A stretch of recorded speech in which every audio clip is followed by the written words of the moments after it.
छत्तीसगढ़ में भागवत कथा पर बवाल मच गया है।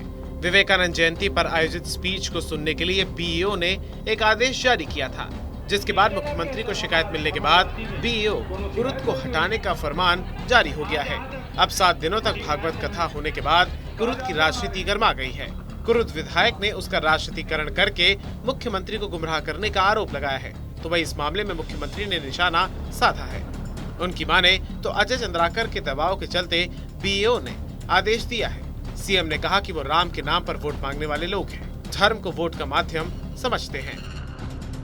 देखिए, ऐसा है, मैं अजय चंद्राकर के प्रति पूरी सहानुभूति रखता हूँ। तो उस बेचारे को कितना विधानसभा में हल्ला गुल्ला करते हैं, फिर भी उसको नेता प्रतिपक्ष नहीं बनाया, संगठन में उसको कोई मौका नहीं दिया गया। लेकिन हुआ ये है कि उनके दबाव के चलते उसके घर में भागवत हो रहा है, तो बीईओ से आदेश निकलवा लिया।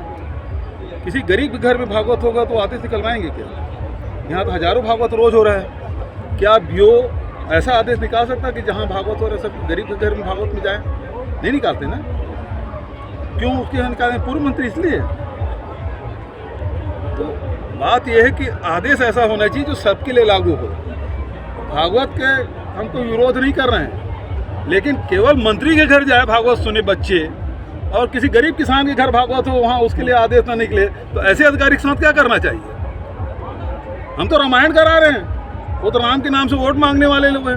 राम और पर्यटन पर कभी नहीं बनाए। रामायण का आयोजन प्रदेश स्तरीय पूरे देश में पहली बार छत्तीसगढ़ में हो रहा है। वो हमको ना सिखाया, वो केवल धर्म को वोट का माध्यम समझते हैं। गायक उपयोग केवल वोट के लिए करते हैं, धर्म का नाम केवल वोट के लिए करते हैं। वो ये भी कर रहे हैं। यदि ऐसा कर रहे हैं, क्या उसको शोभा देता है? दरअसल कुरुद में 7 दिनों तक भागवत कथा हुई थी। इस बीच विवेकानंद जयंती के दिन कुरुद बीईओ ने मोटिवेशनल स्पीच सुनने के लिए एक आदेश जारी किया था। वहीं सिंघावा दौरे पर पहुंचे मुख्यमंत्री भूपेश बघेल को इसकी शिकायत मिली। मुख्यमंत्री ने मामले में संज्ञान लेते हुए तुरंत कुरुद के बीईओ को हटाने का फरमान जारी किया, जिसके बाद से कुरुद की राजनीति गर्मा गई है। भागवत कथा समाप्त होने के बाद कुरुद विधायक अजय चंद्राकर ने प्रेस कॉन्फ्रेंस कर कांग्रेसियों पर जमकर भड़के। मीडिया से बातचीत करते हुए चंद्राकर ने कहा कि कुरुद और धमतरी के कांग्रेसियों ने मुख्यमंत्री को झूठी शिकायत पर बीईओ को हटा दिया है, जिसकी वो कड़ी निंदा करते हैं। कुरुद बीईओ ने मोटिवेशनल स्पीच के लिए सर्कुलर निकाला था और उसको वापस भी ले लिया लोगों की आपत्ति के बाद।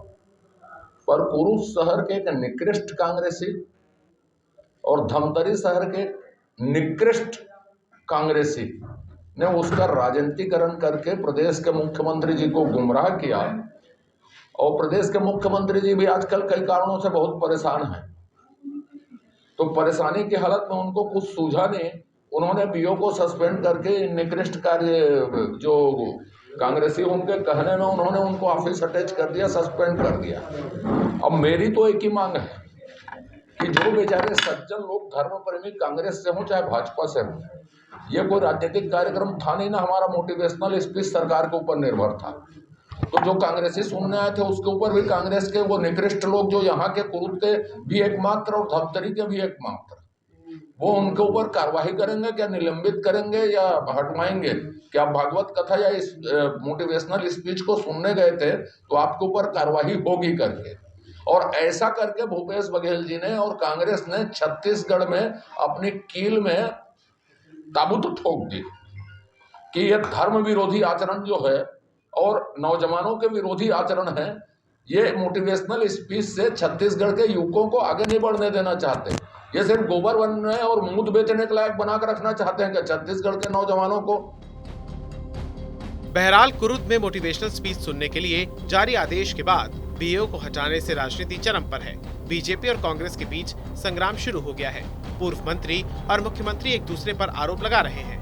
अब देखने वाली बात होगी कि आरोप प्रत्यारोप का दौर थमता है या फिर और तेज होता है।